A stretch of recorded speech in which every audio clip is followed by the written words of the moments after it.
ইতিহাস পর্যবেক্ষণ করলে দেখা যায় যে প্রতিটি যুগেই একটি উদাত্ত কণ্ঠস্বর থাকে, যা সেই যুগ সত্যকে ধারণ করে। কেউ একজন থাকেন যিনি সেই সময়ের সারাংশকে প্রতিফলিত করেন।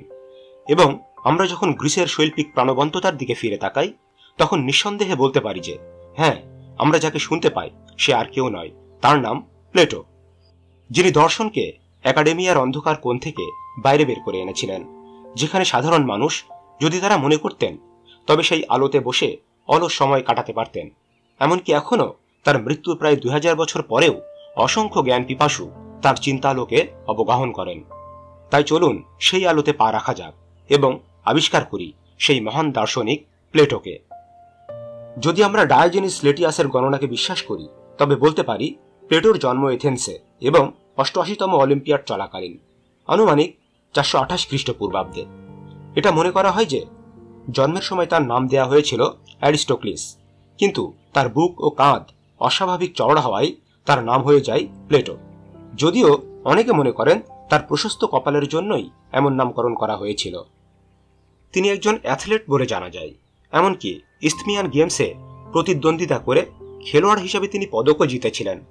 কিন্তু কথার খেলা তার কাছে বড় হয়ে ওঠে সক্রেটিসের দেখা পাওয়ার পর, এবং সেই বৃদ্ধ পুরাতন ডাঁশ পোকা সক্রেটিসের যত্নশীল তত্ত্বাবধানে প্লেটোর মধ্যে জন্ম নেয় প্রজ্ঞার প্রতি এক অসীম আবেগ, যা 348 খ্রিস্টপূর্বাব্দ অর্থাৎ তার মৃত্যু পর্যন্ত জাজ্বল্যমান ছিল। সক্রেটিসের মৃত্যুর পর যখন প্লেটোর বয়স মাত্র 28 বছর, তখন জেল হতে সক্রেটিসের পালানোর ষড়যন্ত্রে জড়িত থাকার অভিযোগে প্লেটো এথেন্স কর্তৃপক্ষের সন্দেহের মধ্যে আসেন। এ কারণে তার শুভাকাঙ্ক্ষীরা ভাবলেন জীবন থেকে শিক্ষা নিতে এবং পৃথিবী ঘুরে দেখার জন্য এখন তার বেরিয়ে পড়া উচিত। আমরা নিশ্চিত নই যে তিনি ঠিক কোথায় কোথায় গিয়েছিলেন, কিন্তু ধারণা করা হয় যে তিনি মিশর, ইটালি, জুডেয়া এবং ভারতবর্ষ ভ্রমণ করেছিলেন। প্রায় 12 বছর এথেন্সের বাইরে কাটিয়ে প্রায় 40 বছর বয়সে 387 খ্রিস্টপূর্বাব্দে তিনি পুনরায় এথেন্সে ফিরে আসেন, এবং সেই সময়ে তিনি পশ্চিমা সভ্যতার ইতিহাস বিখ্যাত এবং সবচেয়ে প্রাচীনতম শিক্ষা প্রতিষ্ঠানগুলোর একটি দ্য একাডেমি প্রতিষ্ঠা করেন।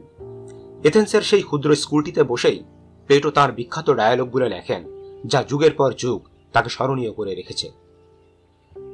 অযোগ্য তথা মূর্খ শাসকদের রোষানলে পড়ে তার গুরু সক্রেটিসের মৃত্যুদণ্ড প্লেটোর মধ্যে দুটি গুরুত্বপূর্ণ চিন্তার উদ্রেক করে: গণতন্ত্রের প্রতি চরম অনাস্থা ও ঘৃণা এবং একটি আদর্শ রাষ্ট্রের চিন্তা।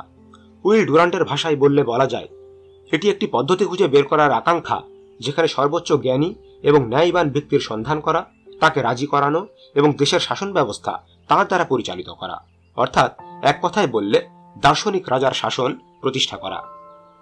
অল্প দিনেই তিনি একটি আদর্শ রাষ্ট্র প্রণয়নের স্বপ্ন দেখেন এবং সম্ভবত তার সবচেয়ে বিখ্যাত কাজ দ্য রিপাবলিক প্রকাশ করেন। তিনি শুরু করেছিলেন নিজেকে এই প্রশ্ন করে যে কেন এমন একটি আদর্শ রাষ্ট্র এখনো নির্মিত হয়নি, কেন আমাদের সমগ্র ধারণা সত্ত্বেও আমরা এটা উপলব্ধি করিনি। তার উত্তর ছিল মানব চরিত্র বা মানুষের স্বভাব। অর্থাৎ তিনি যা বলতে চেয়েছেন তা হল, আমাদের অতিমাত্রিক লোভ এবং উচ্চাকাঙ্ক্ষা শীঘ্রই আমাদের রাষ্ট্রগুলোকে ভূখণ্ড এবং সম্পদ নিয়ে যুদ্ধ করতে বাধ্য করে। এছাড়াও বাহ্যিক যুদ্ধবিগ্রহকে এড়ানো গেলেও শ্রেণী বৈষম্য ও সাংস্কৃতিক বিভাজন আমাদের অভ্যন্তরীণ দ্বন্দ্ব সংঘাতের কারণ হয়ে দাঁড়ায়। সরকারি ব্যবস্থার যে বৃত্তেই আমরা থাকি না কেন, আমাদের প্রত্যেকের ভাগ্য অপরিবর্তিতই থেকে যায়। আবার অভিজাততন্ত্রকে দেখুন, যেখানে একটি সীমিত পরিসরেই ক্ষমতা আবদ্ধ থাকে এবং কতিপয় ব্যক্তির হাতে সমস্ত সম্পদ কুক্ষিগত হয়, যা অধিকাংশ মানুষের মনে ক্ষোভ এবং ভিন্নমত তৈরি করে। আর একবার যদি এমন পরিস্থিতি তৈরি হয়ে যায়, তখন শুধু একটি পথই খোলা থাকে, আর তা হল বিপ্লব। অতঃপর গণতন্ত্র আসে, যেখানে দরিদ্ররা প্রতিপক্ষকে পরাজিত ও হত্যা করে এবং অনেককে বিতাড়িত করে এবং জনগণকে স্বাধীনতা ও ক্ষমতার সমান সুবিধা প্রদান করে। কিন্তু গণতন্ত্রও সেই পুরাতন শক্তি ও শৃঙ্খলা থেকে মুক্ত নয়। রাষ্ট্র তার জনগণকে পর্যাপ্ত শিক্ষিত করতে না পারায় অবশেষে ডেমাগগরা নির্বাচিত হন, এবং যারা সবচেয়ে সুন্দরভাবে মিথ্যা বলতে পারে ও জনগণকে প্রতারিত করতে সক্ষম হয়, জনগণ তাদেরকেই নির্বাচিত করে। এই অসৎ ও অসৎ উদ্দেশ্য প্রণোদিত নেতাদের দ্বারা রাষ্ট্র সম্পূর্ণ বিশৃঙ্খলার দিকে চলে যায় এবং পুনরায় জনগণ শৃঙ্খলা দাবি করে। প্লেটো চিন্তা করলেন, এ ধরনের উৎকট পরিস্থিতি তখনই রোধ করা যাবে যখন মানুষের প্রকৃত স্বভাব আমরা বুঝতে পারব, এবং কেবল তখনই আমরা আমাদের ইউটোপিয়া বা আদর্শ রাষ্ট্র ও জীবন ব্যবস্থা গড়ে তোলার ক্ষেত্রে অন্তত সাফল্যের আশা নিয়ে অগ্রসর হতে পারব। অতএব প্রক্রিয়াটি শুরু হওয়া উচিত সেটা নির্ধারণ করে যে কোন জিনিসটি মানুষকে চালিত করে, কারণ রাষ্ট্রগুলি এর মধ্যে বসবাসকারী মানুষের স্বভাব থেকেই সৃষ্টি হয়। অতএব মানুষের চরিত্র পরিবর্তিত হওয়ার সাথে সাথে সরকার তথা রাষ্ট্রও পরিবর্তিত হয়। প্লেটোর মতে মানুষের আচরণ তিনটি প্রধান উৎস থেকে উদ্ভূত হয়, যার প্রথমটিকে তিনি বলেছেন আকাঙ্ক্ষা, দ্বিতীয়টি হল আবেগ এবং অবশেষে তৃতীয় বা শেষ উৎস হিসেবে তিনি উল্লেখ করেছেন জ্ঞান। আকাঙ্ক্ষা সৃষ্টি করে আবেগ ও প্রবৃত্তি, আর আবেগ বা প্রবৃত্তি থেকে জন্ম নেয় সাহস, এবং জ্ঞান থেকে আসে বুদ্ধি ও যুক্তি। একজন ব্যক্তি কিভাবে আচরণ করবে এটা নির্ভর করে সে কোন উৎস থেকে অন্তর্নিহিতভাবে পরিচালিত হয় তার উপর। যারা আকাঙ্ক্ষাকে তাদের মূল উৎস হিসেবে গ্রহণ করে তারা সমাজের উৎপাদক হওয়ার জন্য উপযুক্ত, যেমন কৃষক বা ব্যবসায়ী। আর আবেগ যাদের চালিত করে তারা হবে আমাদের সহায়ক শ্রেণী, অর্থাৎ সামরিক কর্মকর্তা ও শীর্ষ নির্বাহীর ভূমিকা তারা পালন করবে। অবশেষে যারা জ্ঞানকে তাদের পথ প্রদর্শক হিসেবে গ্রহণ করবে তারাই হবে মূলত আমাদের অভিভাবক বা শাসক, অর্থাৎ আমাদের দার্শনিক রাজা।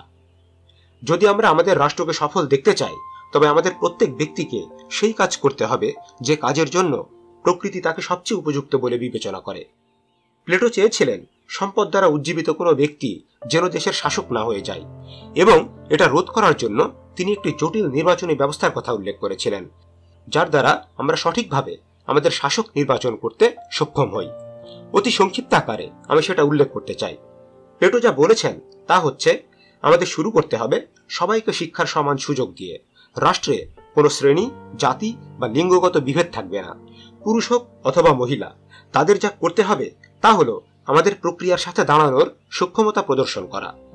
শহরের 10 বছর ঊর্ধ্ব সকল বাসিন্দাদের গ্রামে পাঠানোর মাধ্যমে আমাদের সফলতার সন্ধান শুরু করতে হবে। প্লেটো ভেবেছিলেন যে শিশুদের দখল নেওয়ার মাধ্যমে তারা তাদের পিতামাতার অভ্যাস থেকে রক্ষা পাবে এবং তারা নতুনভাবে তাদের শিক্ষা গ্রহণ শুরু করতে পারবে। আর তাই প্রথম 10 বছর তাদের শিক্ষার মধ্যে থাকবে মূলত শারীরিক ও সঙ্গীত বিষয়ক কার্যকলাপ। এই ধরনের প্রাথমিক শিক্ষা আমাদের শিশুর স্বাভাবিক স্বভাবকে বুঝতে সাহায্য করবে। এই সময়ে শিশুদের একটি নৈতিক ভিত্তিও আমাদের তৈরি করতে হবে। এটা আমরা করব এক অতিপ্রাকৃত কর্তৃত্বের মাধ্যমে।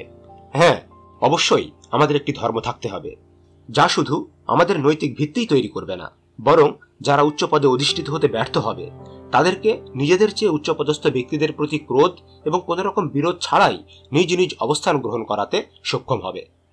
অতঃপর 20 বছর বয়সে আমরা তাদের দুটি পরীক্ষার প্রথমটি দেব। এটি কেবল একাডেমিক পরীক্ষা নয়, বরং ব্যবহারিক এবং তাত্ত্বিক দক্ষতার পরীক্ষা হবে। যারা ব্যর্থ হবে তারা হবে আমাদের উৎপাদক, অর্থাৎ আমাদের অর্থনৈতিক শ্রেণী। আর যারা উত্তীর্ণ হবে তাদের আরো 10 বছর শিক্ষা দেওয়া হবে। 30 বছর বয়সে তাদেরকে দ্বিতীয় ও তুলনামূলক আরো কঠিন পরীক্ষার মুখোমুখি হতে হবে। যারা এই পরীক্ষায় ফেল করবে তারা হবে আমাদের সহায়ক বা নির্বাহী শ্রেণী। আর এই দ্বিতীয় পরীক্ষার পর যারা থাকবে তাদের পরবর্তী 5 বছর দর্শন পড়ানো হবে। এতে থাকবে মূলত অধিবিদ্যা এবং রাজনীতি। অধিবিদ্যা বা মেটাফিজিক্স হলো দর্শনের একটি শাখা, যাতে বিশ্বের অস্তিত্ব, বিশ্বে আমাদের অবস্থান, সত্যের ধারণা, বস্তুর গুণাবলী, সময়, স্থান, সম্ভাবনা এসব নিয়ে দার্শনিক আলোচনা করে। এই প্রশিক্ষণ সম্পন্ন হলে তাদের জীবন থেকে শিক্ষা নেওয়ার জন্য পৃথিবী ভ্রমণে পাঠাতে হবে। এই শেষ এবং সবচেয়ে কঠিন শিক্ষাটি 15 বছর ধরে চলবে। অবশেষে যারা সফলতার সাথে শিক্ষা জীবন সমাপ্ত করবে এবং যাদের বয়স এখন 50 বছর, তারা স্বয়ংক্রিয়ভাবে রাষ্ট্রের শাসক হয়ে উঠবেন। প্লেটোর ধারণা ছিল এই ব্যবস্থা সামাজিক মর্যাদার ভিত্তিতে বৈষম্য দূর করবে, কারণ প্রত্যেককে তাদের নিজ নিজ যোগ্যতার ভিত্তিতে অভিভাবক হওয়ার সমান সুযোগ দেয়া হবে। তাছাড়া এটি অসৎ ব্যক্তিকে নির্বাচিত করার প্রবণতাকেও দূর করবে। এই রাজনৈতিক আদর্শ পরীক্ষা করার পর অনেকেই হয়তো প্রশ্ন করবেন যে প্লেটো প্রদত্ত এই ব্যবস্থা কতখানি বাস্তবসম্মত। যদিও এটি সত্য যে তিনি যে ইউটোপিয়া বা আদর্শ রাষ্ট্রের কথা বলেছেন তা এখনো নিজেকে দিগন্তে মেলে ধরতে সক্ষম হয়নি, তবুও আমি মনে করি যে এই ধারণা ও চিত্রগুলি বিকাশ করে আমরা এখনো উপকৃত হতে পারি। এটি হয়তো আমাদের প্রত্যাশিত আদর্শ রাষ্ট্র গঠনের জাদুকরী সূত্র নাও হতে পারে, কিন্তু হয়তো আমরা এমন কিছু আবিষ্কার করতে পারি যা সুযোগ মতো অন্য কোনো উত্তম অবস্থা বিকাশে সহায়তা করবে। রাজনৈতিক আলোচনার বাইরে দ্য রিপাবলিক গ্রন্থের সম্পূর্ণ আঙিনা জুড়েই আমরা যা দেখি তা হল নীতিতত্ত্ব। যা ন্যায় বিচারের প্রশ্নটিকে সামনে নিয়ে আসে, যেখানে ন্যায় বিচারকে বৃহত্তর অর্থে দেখার সক্ষমতা আমরা অর্জন করতে পারি। প্লেটো যা ভেবেছিলেন তা হলো এটি আমাদের এমন একটি অন্তর্দৃষ্টি দেবে যা ন্যায় বিচারকে স্বতন্ত্রভাবে সংজ্ঞায়িত করতে সমর্থ হবে। প্লেটোর সমাজের মূল লক্ষ্য ছিল প্রতিটি ব্যক্তিকে সেই কাজে নিযুক্ত করা যার জন্য সে সবচেয়ে উপযুক্ত। মূলত এটা অর্জন করাকেই প্লেটো ন্যায় বিচার বলে সংজ্ঞায়িত করেছেন। অর্থাৎ তার মতে ন্যায় বিচার হচ্ছে যার যেখানে থাকা উচিত তার সেখানে থাকা এবং সেটাই করা যা তার স্বভাবসিদ্ধ বা প্রকৃতিগত। উইল ডুরান্টের ভাষায় একজন ন্যায়পরায়ণ মানুষ তিনিই যিনি সঠিক জায়গায় তার সেরাটা দেন এবং তিনি যা পান তার সমপরিমাণ দান করেন। এবং সামাজিক স্তরে এটি এমন এক কার্যকর সমন্বয় যার দ্বারা সকলে মিলে একটি সামগ্রিক উচ্চতম দক্ষতা তৈরি করা যায়। অর্থাৎ প্লেটোর মতে একটি নৈতিক সমাজ হলো এমন একটি সমাজ যা সামগ্রিকভাবে একটি সামঞ্জস্যতা অর্জন করে। প্লেটোর নীতিশাস্ত্র অনুসন্ধান কার্যে আরও একটি বিষয় বিবেচনা করা উচিত, আর তা হলো তার বিভিন্ন সংলাপের মধ্যে তারতম্য কতটুকু। এ ব্যাপারে প্রতিটি পাঠক কিংবা পণ্ডিত কোন পদ্ধতি গ্রহণ করবেন তার উপর ভিত্তি করে আলাদা আলাদা উপসংহারে পৌঁছাবেন। যারা ইউনিটেরিয়ান বা একত্ববাদী দৃষ্টিভঙ্গি দিয়ে দেখেন তারা মনে করেন প্লেটো তার বিভিন্ন রচনায় শুরু থেকে শেষ পর্যন্ত কম বেশি একই নীতি বজায় রেখেছেন। এছাড়াও সংস্কারবাদী দৃষ্টিভঙ্গির পাঠক রয়েছেন যারা বিশ্বাস করেন যে জীবনের পরবর্তী অংশগুলিতে প্লেটো তার কাজের মধ্যে কিছু মৌলিক পরিবর্তন এনেছেন। এবং অবশেষে উন্নয়নবাদী দৃষ্টিভঙ্গি রয়েছে যা সাম্প্রতিক বছরগুলোতে বেশ জনপ্রিয়তা অর্জন করেছে। এই দৃষ্টিভঙ্গি সম্পন্ন পাঠকেরা বিশ্বাস করেন যে প্লেটোর নীতিগত আদর্শগুলি তার সমগ্র জীবন জুড়ে ক্রমাগত বিকশিত হয়েছিল। যে পথই বেছে নিন না কেন আপনি দেখতে পাবেন যে প্লেটো তার সময়ের অন্যান্য দার্শনিকের মতোই নীতিশাস্ত্রের পুণ্যভিত্তিক ইউডেমোনিস্টিক ধারণা অনুসরণ করেছিলেন। ইউডেমোনিস্টিক ধারণা বলতে আসলে সুখ ও সুখার্জনে অবদান রাখে এমন গুণাবলীর উপর ভিত্তি করে গড়ে ওঠা একটি নীতিশাস্ত্রকে বোঝানো হয়। প্লেটোর অধিবিদ্যাকে ধারণা তত্ত্ব বলে অভিহিত করা হয়, আবার কেউ কেউ এটাকে রূপতত্ত্ব বা থিওরি অফ ফর্মস বলেও অভিহিত করেন।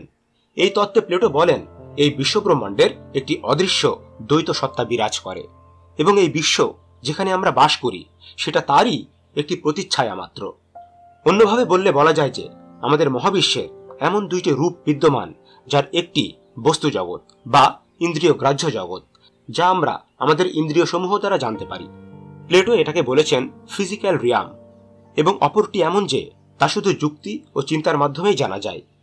প্লেটো যাকে উল্লেখ করেছেন রূপের জগৎ বা রিয়াম অফ ফর্মস বলে। বিষয়টিকে একটু বিস্তার করলে বলা যায় এই বিশ্বব্রহ্মাণ্ডের প্রতিটি বস্তু যেমন একটি পাখির কথাই ধরা যাক, আমরা এর বৈশিষ্ট্যসমূহকে জানতে পারি। এই বৈশিষ্ট্যগুলো এর দেহেরই অংশ, কিন্তু এসব বৈশিষ্ট্য পেরিয়েও পাখির একটি সাধারণ বা আদর্শ ধারণা আছে যা স্থায়ী এবং পরিবর্তনহীন একটি রূপ, এবং সেটা বিরাজ করে আমাদের ইন্দ্রিয় বহির্ভূত একটি জগতে বা ধারণার জগতে। এমনকি যদি রং, বয়স বা জাত আলাদাও হয় তবু একটি পাখির ধারণা একই থাকে। এই ধারণার জগৎকে প্লেটো মনে করেন আমাদের এই ইন্দ্রিয় গ্রাহ্য জগতের চেয়েও বেশি বাস্তব, এবং এই বস্তু জগৎ যেখানে আমরা বাস করি তা সেই অদৃশ্য বাস্তবতারই একটি ছায়া মাত্র। বিজ্ঞানের যে সকল সূত্র বস্তুর আচরণ ব্যাখ্যা করে তারাও সেই অদৃশ্য জগতেরই অংশ। তিনি মাঝে মাঝে এখানে জ্যামিতিক সূত্রগুলিরও উল্লেখ করেছেন। দ্য একাডেমির দরজায় তিনি অযথাই লিখে রাখেননি যে let no man ignorant of geometry enter here, অর্থাৎ যার জ্যামিতিক জ্ঞান নেই তাকে ভিতরে প্রবেশ করতে দিও না। কিন্তু এই বস্তুময় বিশ্ব ছাড়া জীবন আমাদের কাছে অর্থহীন বলে বোধ হবে। মনে হবে এটা শুধু সংবেদনের সমষ্টিগত চেতনা, অনেকটা সদ্যজাত কোনো শিশুর অনুভূতির মতো। দ্য রিপাবলিক গ্রন্থে বস্তুজগতের পেছনের এই অদৃশ্য জগৎকে অনুসন্ধানরত দার্শনিকদের প্রচেষ্টাকে ব্যাখ্যা করতে প্লেটো একটি গুহারূপক ব্যবহার করেছেন, যা অপর কোনো ভিডিওতে বিস্তারিত আলোচনা করা যাবে। আজকের মতো এখানেই বিদায় নিচ্ছি। এতক্ষণ সঙ্গে থাকার জন্য আন্তরিক ধন্যবাদ জানবেন।